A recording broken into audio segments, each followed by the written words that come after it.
Generating traffic and sales can be a challenge for online merchants. But selling on the Walmart Marketplace puts your products in front of millions of customers who shop on Walmart.com. And right now, sellers who join Walmart Marketplace can save up to 50% on referral and fulfillment fees for the first 90 days. So get started today. Head over to marketplace.walmart.com/savings. That's marketplace.walmart.com/savings.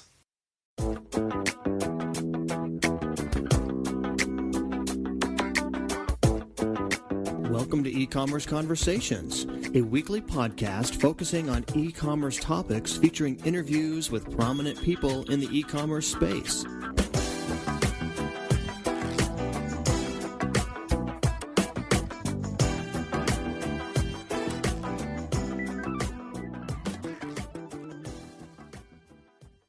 This is E-Commerce Conversations by Practical E-Commerce. My name is Kerry Murdoch. The e-commerce industry in the United States is robust. It's also robust in other industrialized countries, while still other countries lag in their e-commerce development. The state of worldwide online retailing is our topic today. And to help us understand it, we welcome Joanne Bethlamy. She's with Cisco, the worldwide technology firm, serving as a director in Cisco's Internet Business Solutions Group, which advises large, multi-billion-dollar companies on Internet matters. Well, Joanne, thank you for your time today. Well, thank you for letting me be here, Kerry. Joanne, your company, Cisco, is, of course, operates on a worldwide basis. You've got clients around the globe, and we are here today to talk about worldwide e-commerce and the scope of worldwide e-commerce with your expertise in that field. My first question for you today, Joanne, is tell us what's the rough dollar volume of, say, global e-commerce versus brick and mortar retailing? Do those numbers even exist? Well, you see lots of different numbers. So, the way we are looking at it is in 2015, which is only 4 years from now, nice round number though, 2015, we think that the global e-commerce market is going to reach almost 1.4 trillion. Now that may be a larger number than your readers will see elsewhere. What we include in that things like travel and auto, which a lot of our customers offer those services. When you think about that 1.4 trillion in e-commerce, the United States will probably be a little over 450 million, or 33% of that. Still the largest market, even in 2015. How predominant or how big a proportion e-commerce is of total retailing, or looking at brick and mortar, varies by part of the world. Mm-hmm. In the U.S., and again, you'll see different estimates, but we say that e-commerce will probably be somewhere around 8% of total retail. So obviously brick and mortar still predominates dramatically, mm-hmm. but e-commerce is growing at a much faster rate. You look at on a global basis, it's even lower. E-commerce is probably going to be about 4% of total retail, so obviously dwarfed by physical stores. But again, the growth rates typically that you'll see and growing online or e-commerce are much higher than store over store, comparable rates in the physical world. Beyond, just to follow up on that thought, beyond 2015, does Cisco see a leveling off of e-commerce growth, or can you pontificate beyond 2015 in terms of? I don't know that I can, but sure. Oh, and of course, it varies by part of the world.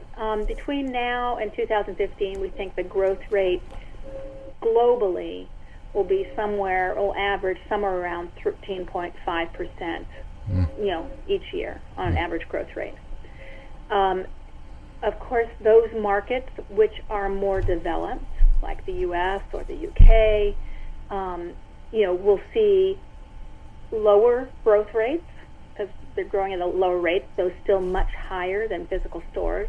Whereas other parts of the world who are really just getting on board with this, places like, Spain or China, of course, or India or Brazil or Mexico, things that will be growing at a much higher rate still.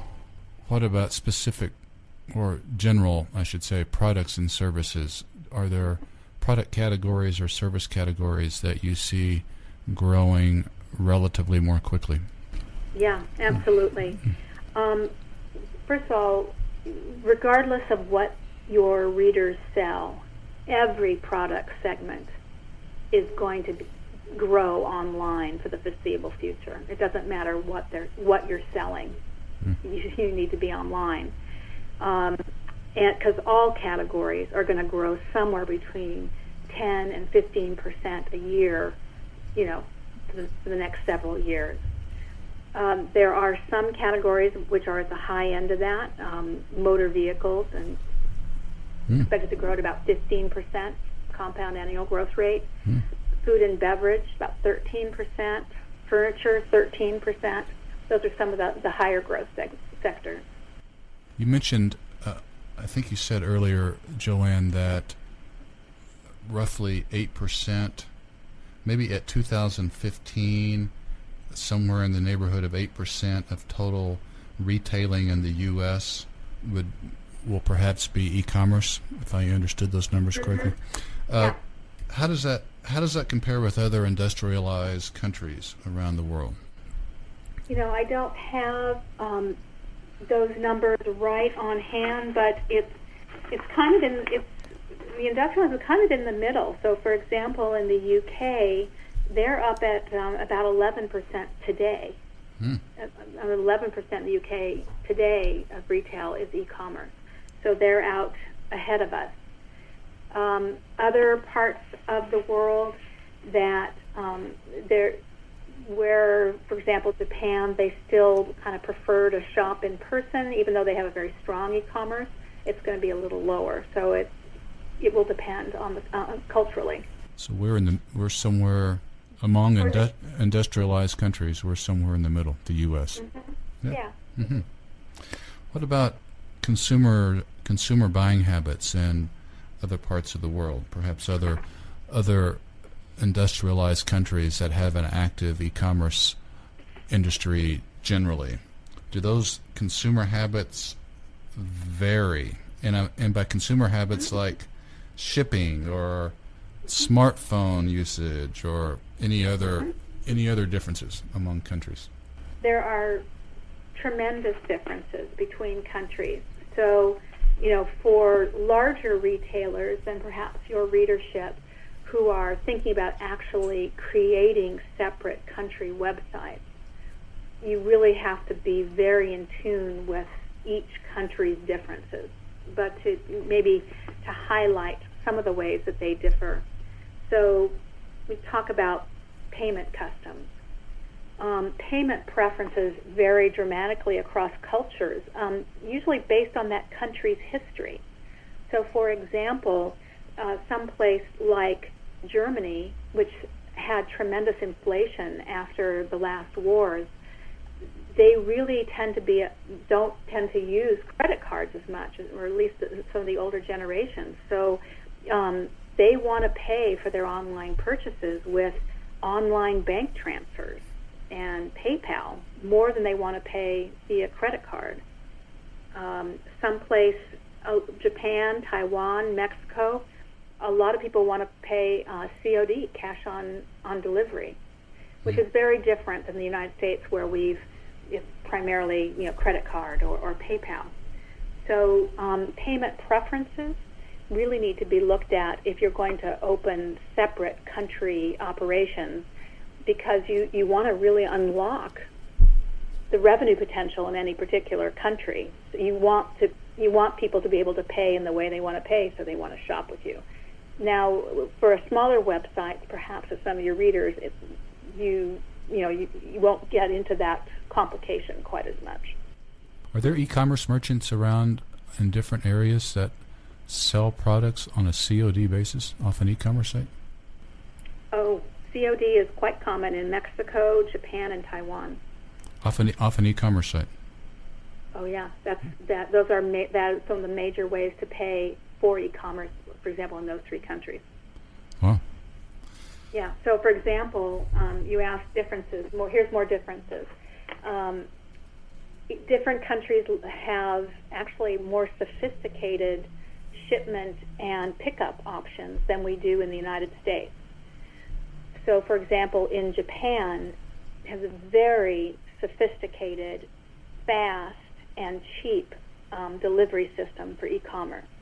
You can ship to people, expect it either that day or in one day. And they like to pick up their packages at local convenience stores. That's because it's much denser housing, so you just don't want packages sitting at your door when you're out working for the day. So in Japan, many people pick up their e-commerce packages at local convenience stores, and then they can pay cash on delivery, at that time. And the e-commerce providers have worked out agreements with the delivery carriers and the convenience store chains to be basically a retail for them. That's interesting. Let's change directions. Sure. Just for a sec, Joanne, and ask you to put on your entrepreneur hat for us. Mm-hmm. Let's sort of the opposite of Cisco for a sec. Let's assume you're a smaller merchant and you've got a couple of them employees, and you sell a product line based in the U.S. to date. Let's say you do between $500,000 and $1 million a year in U.S. sales. Mm-hmm.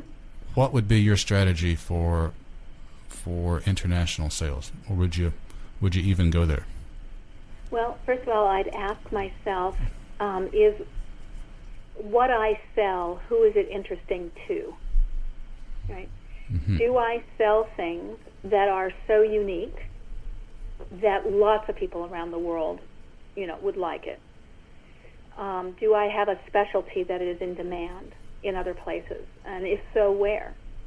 And if that's true, then you start asking yourself, well, what do I need to do? What can I do in a relatively straightforward way or easily to enable people from around the world to buy from me? How do I make it easy for them? And, the number one thing you can do is figure out how to ship to them globally. So, for example, a friend of mine has a small company in the LA area that they really are experts at embedding things like badges and memorabilia in Lucite. Well, he now has orders from all over the world.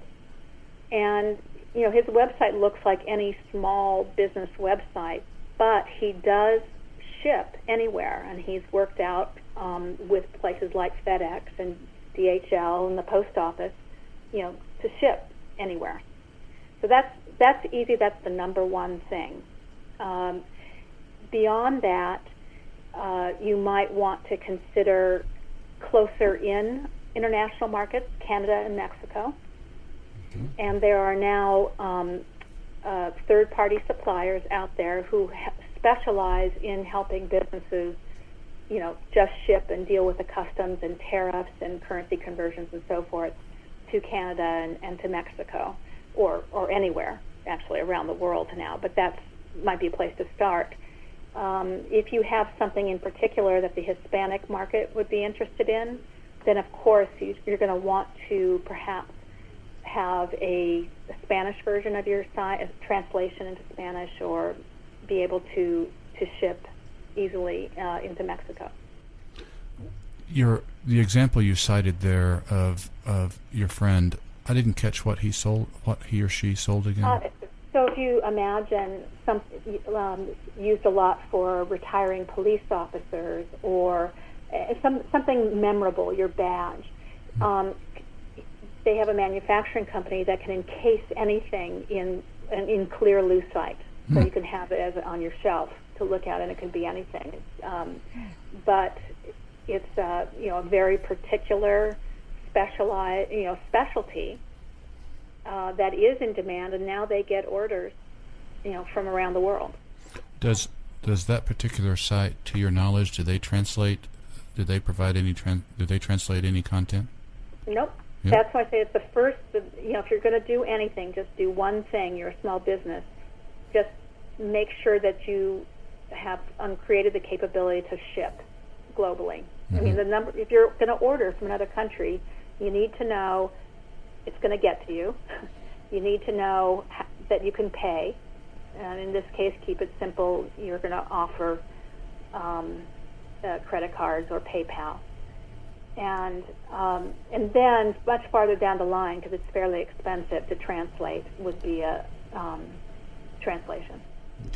We have just a minute or two left here, Joanne. Any other thoughts today for our listeners who are mainly, of course, smaller merchants as they contemplate perhaps international sales?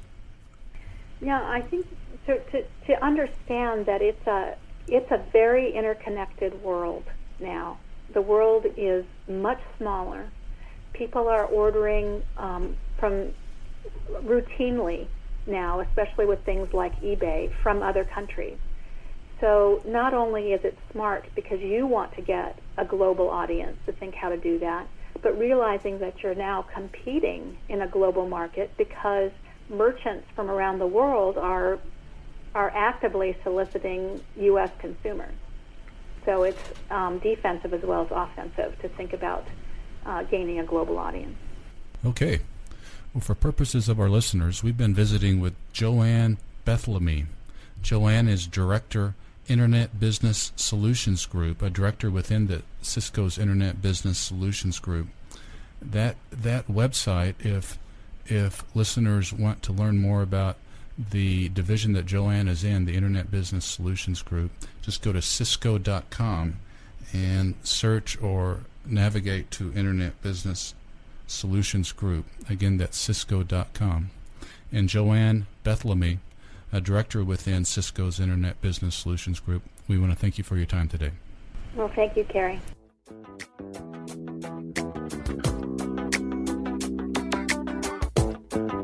That's all the time we have for this week's e-commerce conversation. I hope you enjoyed it. Please tune in next week for another new episode.